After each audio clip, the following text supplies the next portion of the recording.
of Gentleness.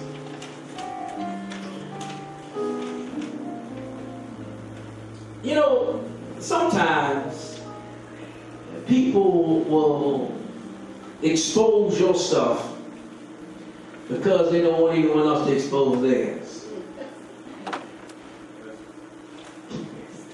They will talk bad about you in an attempt to cover up their mess. We all have issues, some more than others. Yes. But we all have something that we have to deal with. And I don't know about you, but instead of putting my stuff on blast, I would rather it be handled in a most gentle fashion. I think this is a problem with our society today because we are exposing more than being gentle during difficult situations.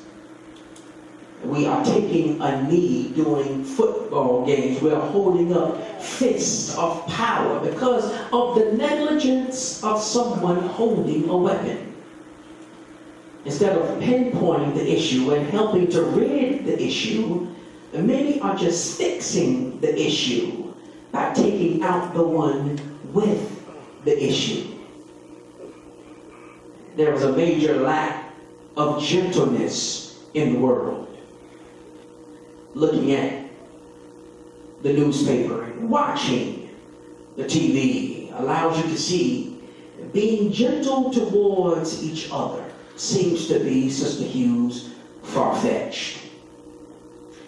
And you know, sometimes there is a lack of gentleness where we are as well. You work hard on the job, but the boss is not commending you on your hard work, always finding wrong in a right situation. No gentleness.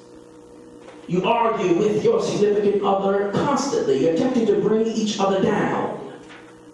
No gentleness. Road rage on the street. No gentleness. Avoiding someone in need. No gentleness. It's sad when there is a lack of gentleness and prominence of harshness. It's sad when people glory in the misfortune of others. It's sad when people are glad to see others fall. It's sad when people want to see others hurt. It's sad when people want others to suffer. And I wonder, is this how this woman feels in our text? This woman is being apprehended because of her issue. This woman is being reprimanded because she has fallen. This woman is being scolded because she has sinned. She got caught in the act of adultery. Forgive me, y'all, I have to go here. But she was living in the moment of that H-Town song. Somebody rocking, knocking the boots. She was living, I'm coming on your street, Mother, you just give me a second. She was living in the moment of that Isley Brothers song, Between the Sheets. I'm staying on your street, Hermione. She was living in that moment of that Marvin Gaye song because she had that feeling and she needed some sexual healing. Can you see her? Nicki Minaj curves with Sierra legs and Angelina Jolie implanted lips. She looked like a jet beauty of the week. She is what Carl Carlton would call, Lady Maria, a bad mama jamma. This lady got caught up in what After 7 would call the heat of the moment. But there is problem with this picture because the last time I checked, it takes two to tango. But the only one that's being pulled out is the woman. The woman is being put on Front Street. Look at your neighbor and tell them that ain't right. That ain't right. The text says that the teachers of the religious law and the Pharisees brought this woman to a teaching Jesus. Jesus came to see him. He's sitting down. Okay, look at him, y'all. He's sitting down and teaching about forgiveness. The cumulus clouds outside on a beautiful fall day. 70-degree weather. A teenager, look at him over there. A teenager is over there. He's giving out water. You can take the water over to where Jesus is. And you can sit and hear him teaching. You can hear in there, and you can hear and see the kids running around in their own version of children's church, their own version of the kids' zone. They're running around while Jesus is teaching. They're running around while this young man is giving water out, and while running around while people are sitting down listening to the teacher teach. Jesus is leading this small group moment, and as he is sitting, he stands, he keeps standing, he sits, depending on the point he's talking about, depending on what he's talking about, he's standing and he's sitting, he's being relational and being conversational with the people. While the people are sitting crisscross applesauce. That's what Raina's classmates would do. Well, I'm going to come on your street right now. If you don't know what crisscross applesauce is, they are sitting Indian style. While Jesus is teaching about helping your fellow man if he has fallen. He is teaching them that it is not our duty to judge them, but it's God's duty to bring them to justice. As you can hear the birds chirping while Jesus is teaching, all of a sudden you hear the sound of people yelling. You hear screaming. You hear the footsteps of many people approaching to where Jesus was teaching. Jesus, I believe, was attempting to speak over the commotion, but as closer the commotion was steadily approaching, he stood up and he just stopped teaching and just waited to see what was about to happen. And just in a matter of a few seconds after he stopped teaching, he saw some men turning the corner. And they were dragging a woman with them. Can you see these men disrespecting this lady, shoving her head, manhandling her, pushing her, making her feel less than a woman? And not only have these men disrespected this woman, Mother Hughes, but they have also disrupted Bible study. These men, whoever's walking, these men interrupted the third point of Jesus' Bible study. These men brought this woman to Jesus, and I believe they are testing him to see if he was going to abide by the law. They tell him that the law of Moses says that she is to be stoned for her actions. But these gentlemen want to know, WWJD, what would Jesus do? Jesus, are you going to abide by the law? Teacher. Will we be right for doing what the law of Moses said we should do? I mean, she must be killed for her actions. I mean, she has done wrong. She has messed up. She has fallen. She has disgraced herself. And I believe they call him teacher sarcastically. to show that Jesus does not teach what they think he ought to teach. They want him to teach hellfire and brimstone, but Jesus teaches about love. They want him to teach that there are consequences that are for harsh actions, but Jesus teaches that those sins can be forgiven. They call him teacher to, in a sense, mock him, but they don't know what they're actually doing is being set up for a valuable teaching moment. I want you to understand that Jesus can be orthodox in how he does certain things. Y'all know that? Oh, okay. For instance, there was a blind man that wanted to see. So Jesus spits on the ground, makes a mud concoction, rubs it on the man's eyes, and the man sees again. Who does that? Jesus. Orthodox.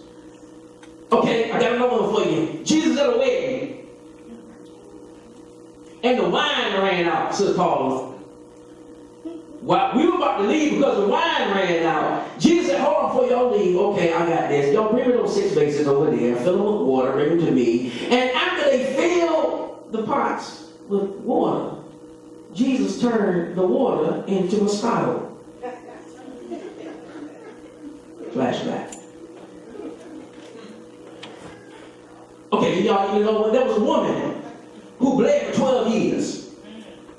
And all she did was touch the robe of Jesus, and she stopped bleeding. Who does that? Jesus. Orthodox. Now, I know a centurion's servant was sick. And instead of Jesus going to where the sick servant was, he sent a word, and the servant was healed. Who does that? The Orthodox Jesus. God knows. Jesus was in a tropical storm. He was in a hurricane, y'all. He was asleep during a hurricane. He was on the water during a hurricane. He was in a boat on the water during a hurricane. Sleep. While others are going crazy like we would be going crazy, Jesus is asleep. He wakes up and says 3 words. Peace, be still. And the winds and the water cease. Who does that? The Orthodox Jesus. I got one more for you. He tested Peter's faith and telling him to come to where he was. But Jesus was walking on the water. He tells Peter to come here, Peter. It's not like they were on the yellow brick road going to Kansas or going to anywhere. He was on the water going to Cat Daddy, and he wanted Peter to come to where he was. Was that right? Come on out here, man. Come on out. He's testing his faith. Who does that? Out of all the other ways you can test someone's faith, he walks on water. Who does that? An Orthodox Jesus.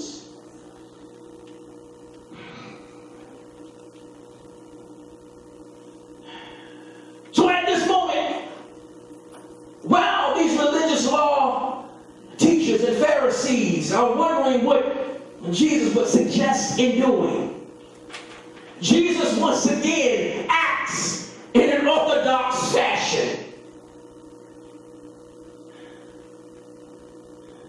So surely, he does not say anything initially, but he begins to write, use his finger to write on the ground.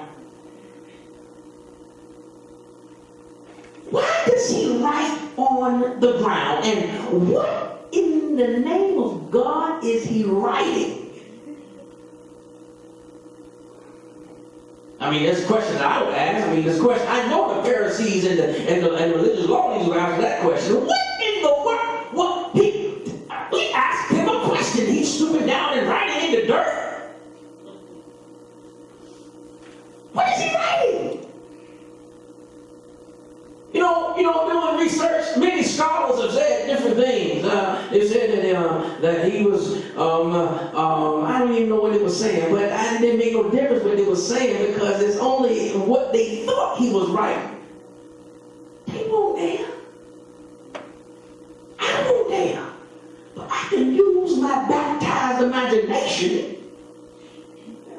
and share with you what I thought he wrote. Y'all, my thing is just real simple. There's nothing, nothing that you gotta look hard into. I think Jesus wrote the number 11. Why you say that, Pastor? These men are talking about the law of Moses. They are talking about the 10 Commandments. 10 Commandments that are given in Exodus 20, in particular, in reference to this woman. They are talking about the 7th commandment, the 7th law. Thou shalt not commit adultery. So I believe Jesus is saying, if you're going to come at me about the law, let me hit you with another one. I mean, Daddy gave you some, and I'm Daddy on earth, so let me give you another one. Let me give you something to hold on to. Let me give you something to add to your law repertoire. And that's why I can see Jesus writing the number 11. Right to number 11 in the circles. And Jesus gives them another commandment. And that commandment is stated in verse number 7. He says that if you never sin, you can cast a stone on someone who has sinned. Still haven't told him that. That's what he said. He who has not sinned cast the first stone. If your stone is squeaky clean, stone her. Stone her to death. If you have crossed every T and dotted every I, go ahead. Have a field day. Go to work on them. Make them leave. Kill her. The text says that Jesus stooped down again and begins writing on the ground again. And I believe he wrote this time what the new law says. I believe he wrote, make sure your stuff is straight first before you expose someone else's. And all of a sudden, you start to hear stones hit the ground. Thump, thump, thump, thump, thump. Thump, thump, thump, thump. Thump, thump, thump, thump. Thump. And people, and the religious leaders and the Pharisees will start drifting away one by one. And Jesus teaches us this lesson because we need to understand when we hate on each other, when we want to hurt each other, we want to pull the gun out and take the life of somebody, we got to remember to examine ourselves first. We do not have it all together ourselves. So before you commit an act that hurts someone else, check out your stuff. You got to remember the time that you failed. You got to remember the time that you were hurt. You got to remember the time that you were stressing out. You got to remember the time that you were jacked up. And when you remember those things, you can be more sensitive and more gentle to other circumstances. Well, don't follow the negative trend, Hermione. There is already too much negativity in the world. Let us not follow that trend. People hurt each other enough. Just be gentle. There is too much killing in the world. Just be gentle. There are too many broken relationships. Just be gentle. And you need to have a 1 Peter 2:9 embedded in your brain with negativity that's surrounding you. Because you are a chosen generation, a royal priesthood, a holy nation, a peculiar people, that you should show forth the praise of him who have called you out of darkness into his marvelous light. Since you're in his marvelous light, I want you to understand that you are a beacon for someone. Someone needs a kind word. Someone needs a gentle word. Someone needs a hug. Someone needs a gentle hug. Someone needs you to listen. Someone needs your gentle ear so you can hear what they have to say. Somebody needs to know you have what you have, because it will let them know that there is still good in the world. Don't let the world take away your gentleness. Don't let the world take away your kindness. Don't let the world take away your joy. When folk hate on you, don't retaliate with hate. Retaliate with gentleness. I mean, these men were trying to kill this woman. But Jesus retaliates with gentleness. He is not concerned that they have thrown Nia onto the ground after she was making Love Jones. No. He simply overlooks her caramel complexion and apple-scented Bath and Body Works lotion. He pays no attention to the lace on her waist and the MAC on her face. No, when he sees her, he does not note her figure, but he sees her future, not her shape, but her second chance, not her adultery, but the anointing that when it's going to be in her life from this point on is going to be greater than her current situation. He does not say kill her because that would be against the law. Yes. He does not put the stone squad in front of her. She has already messed up. There is no need for her to endure any more hurt. She has already disgraced her family. There is no need for her to suffer any more embarrassment. Her name is already tainted in the streets.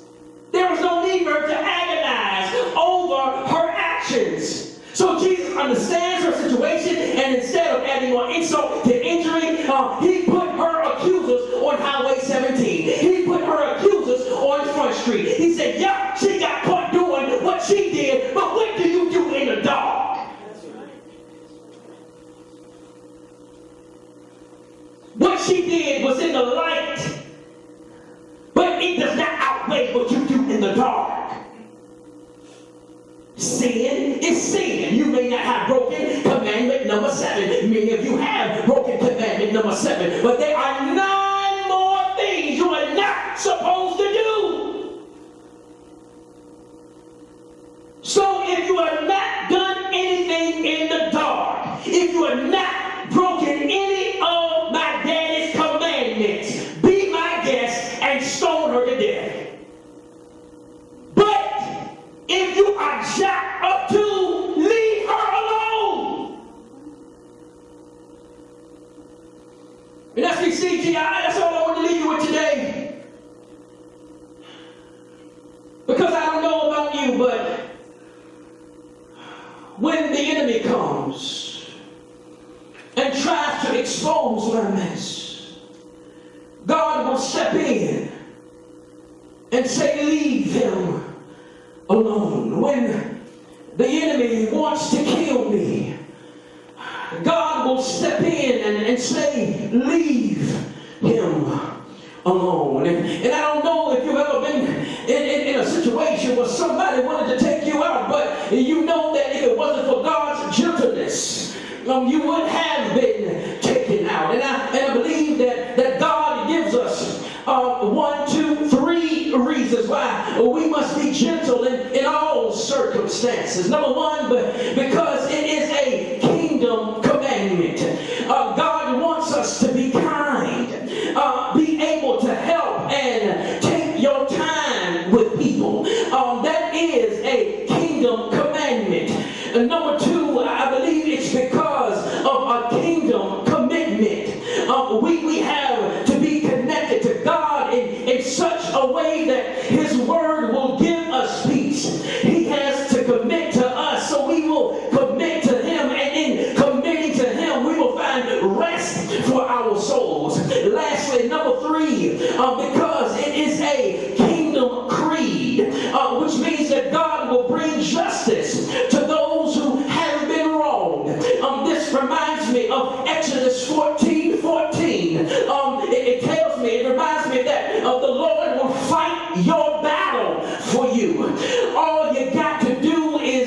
is remain calm. You don't have to yell to get your point across. Just be gentle. You don't have to crush or dampen anyone.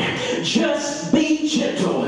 All you got to do is remain gentle and watch God take care of it. That's the kingdom creed. He will bring justice to those who have been wronged, and you are not negated from that. You got to remain true to his word and instructions, and God will take care of the rest. And since he will do that for you, you got to do that for somebody else. Whoever is harsh towards you, be gentle and let God work it out. Whoever is scandalizing your name, be gentle and let God fight for you. Bro Billy, whoever is pushing you to your breaking point, be gentle and let God unleash his kingdom creed. So you have to remain gentle in all circumstances, because it is a kingdom commandment, a kingdom commitment, and a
pastor the other day when we talk about gentleness.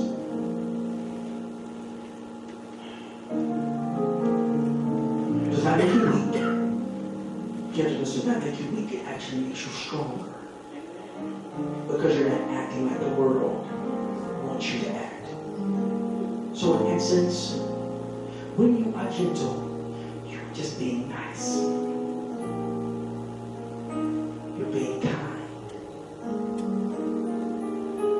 Because you never know what people are going through. And sometimes we add fuel to the fire when we don't give them the gentleness that God has given us.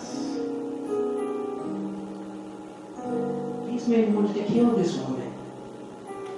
They wanted her to die. But instead of killing her, they were exposed. Because there was someone not talking in their lives. There was someone not being gentle in their lives. Jesus kindly said,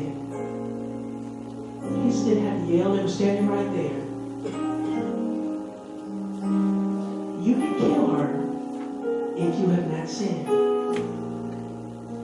Go ahead. If you've never sinned in your life, go ahead. Go ahead. He who has not sinned, cast the first stone. They dropped him and went away. Jesus said, where are your accusers? Where are they? Where did they go? Have they not condemned you? She said, no. She said, I'm not either. I've been through enough already. Allow me to be gentle. Don't do it again. I'm going to be gentle.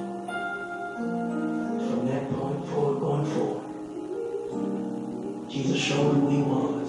Sometimes when the law is on the line, laws, you can't